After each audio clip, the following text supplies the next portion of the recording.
Bonjour à tous nos amis auditeurs et auditrices. C'est Hervé Choseville à l'antenne. Je suis ravi de vous retrouver une nouvelle fois pour notre rendez-vous hebdomadaire Panorama Info. Et aujourd'hui à nouveau, je vais tourner mes regards vers le continent africain, continent où j'ai vécu pendant 24 années. Mais je vais commencer par un pays où je n'ai jamais mis les pieds, malheureusement.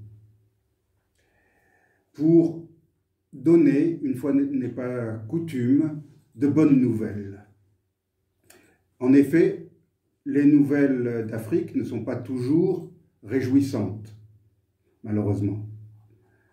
La démocratie et le respect des droits de l'homme ne sont pas toujours exemplaires, comme on a pu l'observer le mois dernier avec les élections ougandaises, dont j'ai eu l'occasion de parler sur ces ondes.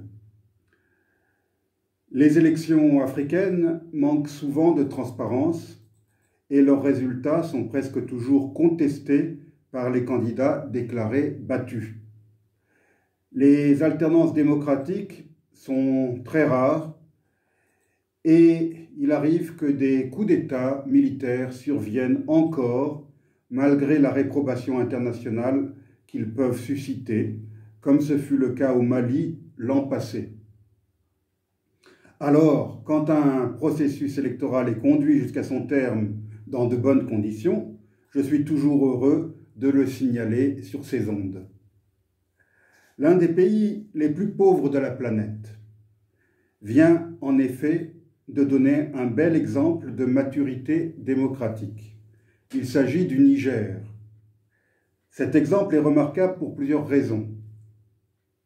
D'abord, parce que le président sortant, après avoir accompli 2 mandats consécutifs de 5 ans, n'était pas candidat à l'élection présidentielle qui vient de se dérouler pacifiquement dans ce vaste pays sahélien.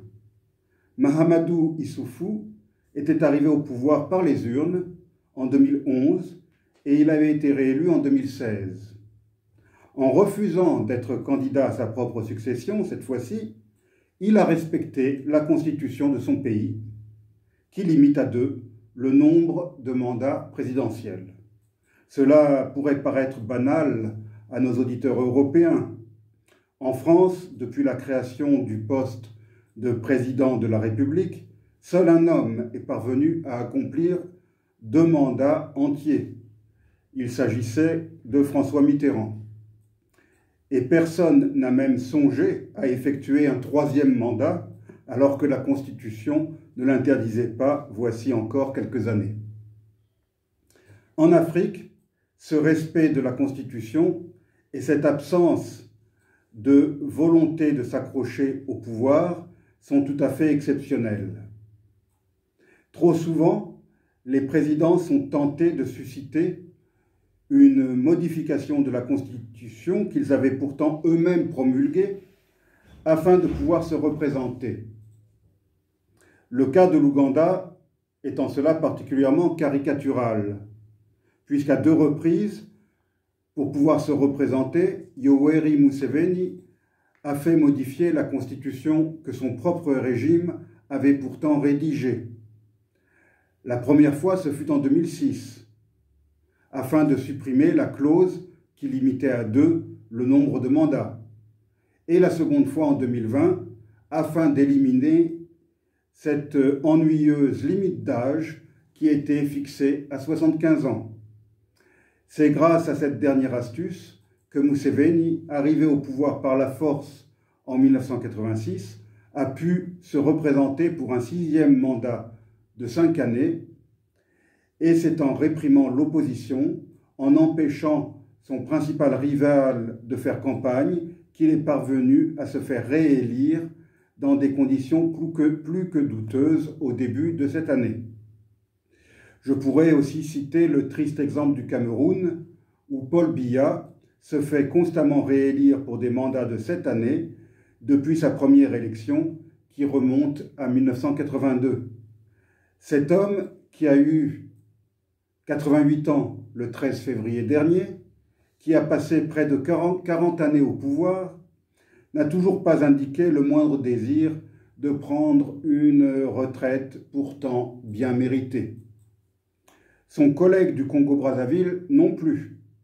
Après avoir cumulé 37 années de pouvoir, Denis Sassou Nguesso a en effet annoncé le mois dernier qu'il serait candidat pour un nouveau mandat à la prochaine élection présidentielle qui se tiendra le 21 mars prochain. C'est donc avec envie et admiration que les Ougandais, les Camerounais et les Congolais ont dû suivre le déroulement de l'élection présidentielle nigérienne. Pourtant, le Niger est un pays qui cumule les difficultés. Il s'agit d'un pays couvrant une superficie de 1 267 000 km², deux fois et demi la France, sans accès à la mer et doté de frontières rectilignes absurdes, héritées du colonialisme français. Le Niger, utile, se trouve à l'extrême sud-ouest du pays, du côté de la vallée du fleuve dont on a donné le nom au pays, alors que la partie du cours du Niger coulant en territoire nigérien est relativement courte, beaucoup plus courte en tout cas que la partie malienne en amont ou que la partie nigériane en aval. C'est au bord du fleuve Niger que se situe la capitale, Niamey, complètement excentrée par rapport au reste du pays. Le territoire du Niger est constitué à 80% par le Sahara et le Sahel. Seule une bande au sud du pays est verte, ou du moins relativement verte. L'accès à l'eau est un problème pour une grande partie de la population. Le désert progresse de 200 000 hectares chaque année. En 1960, année de son indépendance, le Niger comptait 3 millions d'habitants. 60 années plus tard, on estime que la population du Niger a dépassé les 20 millions d'habitants. Le taux de fécondité au Niger est le plus élevé au monde, avec, tenez-vous bien, 7,6 enfants par femme en 2018. En augmentation par rapport à 2006, quand la fécondité n'était que de 7 enfants par femme. D'après une étude des Nations Unies, la population du Niger devrait atteindre 79 millions d'habitants en 2050, puis 209 millions en 2100. Toutefois, cette projection implique que le taux de fécondité au Niger diminue progressivement vers 2,5 enfants par femme d'ici à la fin du siècle. Cette supposition est sans doute très optimiste, puisque l'on assiste au contraire à une augmentation du taux de fécondité depuis quelques années. Selon l'UNICEF, 30% des filles sont mariées avant l'âge de 15 ans et 75% avant 18 ans. Ces mariages ont souvent pour conséquence d'interrompre la scolarisation des filles.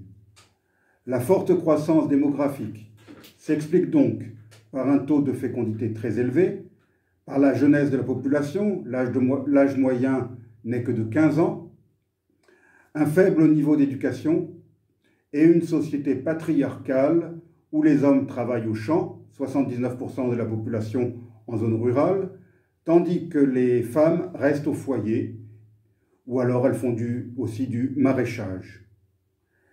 Au Niger, il n'y a pas de système de retraite. Les enfants s'occupent des parents quand ils sont vieux. Il convient donc d'avoir le plus grand nombre possible d'enfants afin d'assurer ces vieux jours. Le taux d'alphabétisation est de 29%, 42,8% pour les hommes, 17,1% seulement pour les femmes. Le taux brut de scolarisation est de 72,9%, 81,9% pour les garçons, 63,9% pour les filles. Les plus importantes ressources naturelles du Niger sont l'or, le fer, le charbon, l'uranium et le pétrole. Les exportations vers la France de l'uranium des mines d'Arlit ont longtemps constitué une part importante du revenu extérieur du pays. Bien que le Niger soit l'un des plus importants producteurs d'uranium au monde, il figure dans les derniers de la planète dans le classement du développement humain. Il occupe en effet la 189e place, alors qu'il doit y avoir au total, sauf erreur de ma part, 190 pays ou 191 pays sur notre planète. Je rappelle que l'indice de développement humain se fonde principalement sur plusieurs critères: le produit intérieur brut par habitant, l'espérance de vie à la naissance, le niveau d'éducation des enfants de 17 ans et plus, ainsi que les inégalités sociales. Rappelons que la France a besoin de 8 000 à 9 000 tonnes d'uranium naturel par an pour fabriquer le combustible alimentant son parc de 58 réacteurs nucléaires. Une bonne part de cet uranium est extrait par Areva de la mine nigérienne d'Arlit. Les mines de charbon de la région de Chirozérine sont exploitées à ciel ouvert. Le Niger dispose de plusieurs réserves de pétrole. La région d'Agadez, Zinder, Tawa et Difa regorge de pétrole. En 2012, la production était de 20 000 barils par jour. En 2014, 2 ans plus tard, elle atteignait déjà 80 000 barils par jour. Mais c'est certainement un pétrole cher, puisque, je l'ai dit tout à l'heure, le Niger n'a pas d'accès à la mer. Donc, pour évacuer le pétrole vers les ports, cela revient très cher. Le pétrole nigérien est donc certainement,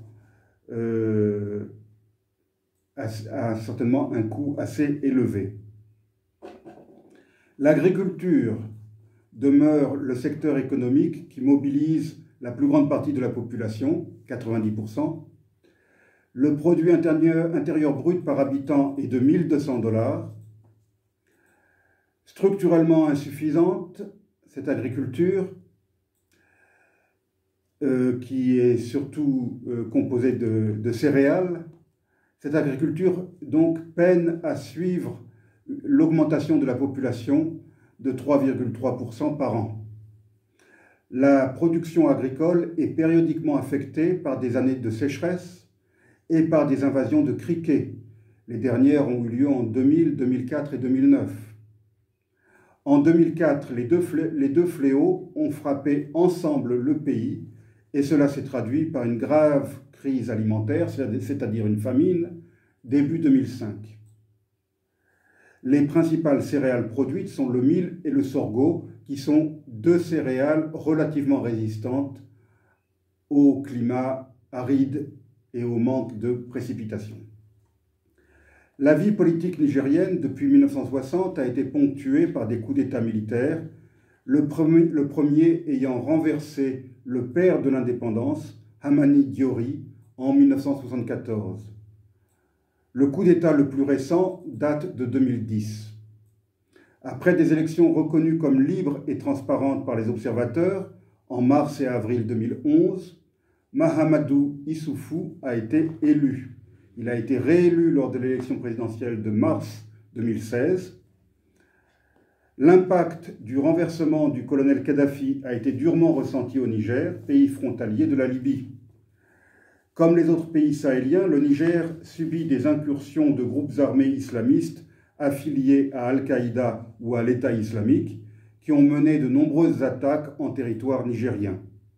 Mais à la différence du Mali ou du Burkina Faso, il doit également faire face à des attaques venues du sud de la part du groupe armé islamiste Boko Haram, qui terrorise la population civile du nord-est du Nigeria depuis des années et qui n'hésite pas à faire de fréquentes et sanglantes incursions dans les zones frontalières des pays limitrophes, c'est-à-dire le Cameroun, le Tchad et le Niger.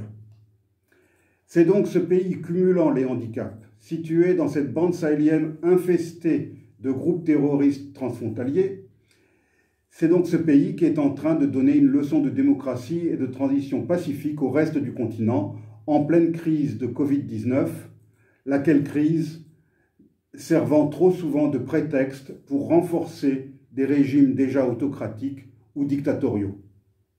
L'élection présidentielle nigériane a eu lieu le 27 décembre 2020 avec un second tour le 21 février dernier. Des élections législatives ont eu lieu en même temps que le premier tour. Au premier tour, qui s'est déroulé dans le calme, 30 candidats étaient en lice, tous des hommes. Mohamed Bazoum, 61 ans, ministre de l'Intérieur et dauphin du président sortant, et l'opposant Mahaman Ousmane, ancien président de 1993 à 1996, se sont qualifiés pour le second tour. Selon des résultats provisoires annoncés mardi 24 février par la Commission électorale nationale indépendante, la CENI, Mohamed Bazoum l'a emporté au second tour avec 55,75% des suffrages. Le candidat battu, l'ancien président Mahaman Ousmane, conteste déjà ce résultat. Malheureusement, la journée du second tour, dimanche 21 février, a été endeuillée par la mort de 7 membres de la commission électorale indépendante, tués dans l'explosion de leur véhicule sur une mine. Le véhicule qui transportait les membres de la commission vers leur bureau de vote a sauté sur une mine dans le village de Dargol, dans le sud-ouest du pays.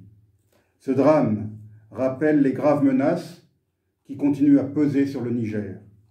Le nouveau président devra y faire face, tout en tentant de relever les nombreux défis en matière de développement économique, social et surtout éducatif, comme nous l'avons vu. Cette élection marquera la première transition de pouvoir démocratique au Niger en 61 années d'indépendance. Pour la première fois dans l'histoire de ce pays, un président élu transmettra le pouvoir à un autre président élu. Il est un autre détail qui, d'un point de vue africain, rend cette élection remarquable. Le président qui sera investi le 7 mars prochain, Mohamed Bazoum, est issu d'un groupe ethnique ultra-minoritaire au Niger, celui des Arabes Oulad Suleiman, que l'on appelle également Wassili. On trouve ce groupe principalement au Fezzan, la région saharienne du sud-ouest de la Libye. Au Niger, les Haoussa représentent 54% de la population. Le président sortant, Mahamadou Issoufou, est lui-même un Haoussa. On y trouve également des Arma, 18,2%, et des Songhai, 4%, qui occupent l'ouest du pays et constituent le deuxième groupe du pays, car les Arma et les Songhai appartiennent à la même famille, je dirais, ou même à la même famille ethnique. On trouve également, bien sûr, dans le nord saharien du pays, les Touaregs, qui représentent 11% de la population et qui nomadisent dans le nord saharien. Et on trouve des Peuls, environ 10%, qui, eux, sont répartis dans l'ensemble du pays, ainsi que d'autres groupes ethniques très minoritaires, dont celui du président élu, qui ne représente que 0,04% de la population totale.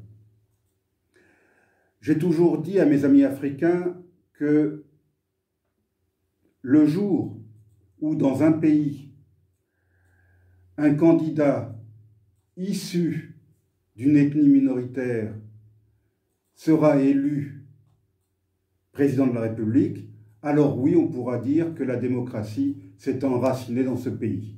Eh bien, chers auditeurs, c'est ce qui vient de se produire au Niger.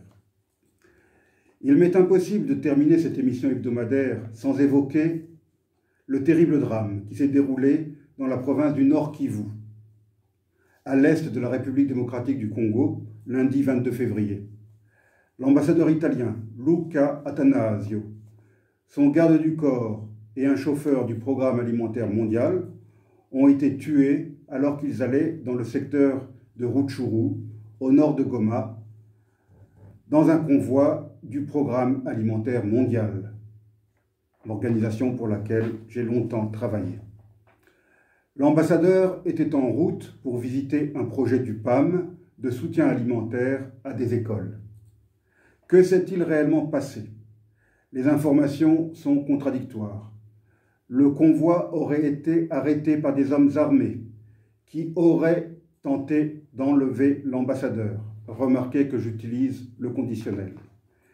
Des gardes du parc national des Virunga présent à proximité, auraient alors tenté de s'interposer et une fusillade aurait éclaté.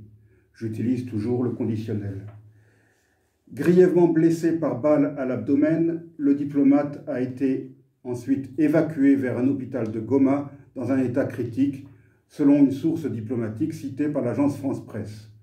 Âgé de 43 ans seulement, il était ambassadeur en RDC depuis octobre 2019, après être arrivé dans le pays 2 ans plus tôt en tant que chef de mission. Les autorités de Kinshasa ont été très promptes à accuser les rebelles Hutus rwandais des forces démocratiques pour la libération du Rwanda, qui ont aussitôt démenti, affirmant que leurs troupes étaient trop éloignées de la zone où s'est déroulé le drame. Cette zone est, selon eux, contrôlée par l'armée congolaise. Ils ont en outre réclamé qu'une enquête internationale soit diligentée pour que la vérité soit établie. Du côté des chancelleries occidentales, des doutes pèsent encore sur les circonstances mêmes de l'attaque. Qui a tiré les balles qui ont atteint l'ambassadeur et son garde du corps au cours de l'échange de tirs avec les gardes du parc? Pour le gouverneur du Nord Kivu, ce sont les ravisseurs eux-mêmes qui ont tiré sur les 2 étrangers et leur chauffeur congolais.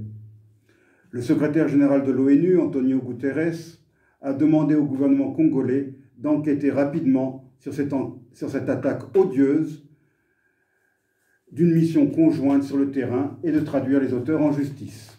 Pour ma part, je tiens à rappeler que, dans l'est de la République démocratique du Congo depuis 25 ans, des Congolais et des Rwandais sont massacrés tous les jours par de pseudo-groupes rebelles qui, le plus souvent, sont des marionnettes fabriquées et manipulées par 2 pays voisins. Ces massacres sont commis depuis 25 ans dans l'indifférence de la communauté internationale. Sait-on par exemple que les gardes du parc national des Virunga, où a eu lieu l'attaque qui a coûté la vie à l'ambassadeur italien, ces gardes ont payé un très lourd tribut à cette situation de guerre larvée. 200 de ces rangers ont en effet perdu la vie, tués par des pseudo-rebelles ou par des militaires rwandais alors qu'ils tentaient de sauvegarder la faune et la flore de la plus ancienne réserve d'Afrique créée en 1925 à l'époque du Congo belge. Ce parc couvre une superficie de 7900 km². Depuis les montagnes des Virunga, Virunga signifie volcan en swahili, donc depuis les montagnes des Virunga au sud jusqu'aux montagnes du Rwenzori au nord, les fameuses montagnes de la Lune, déjà mentionnées par Ptolémée. Il comprend une grande partie du lac Édouard et les plaines de la Rwindi. Cette diversité de paysages a permis l'existence de la biodiversité la plus importante de toutes les aires protégées d'Afrique. Plusieurs espèces emblématiques y trouvent un habitat favorable, des lions, des hippopotames, ainsi que des grands singes, le fameux gorille des montagnes, le gorille de Grauer et le chimpanzé de l'Est. Pour son malheur, ce parc est situé le long des frontières ougandaises et rwandaises, et les armées de ces pays l'ont souvent traversé depuis 1996. Ces derniers temps, la présence dans le secteur de l'armée rwandaise a d'ailleurs à nouveau été dénoncée par de nombreux Congolais.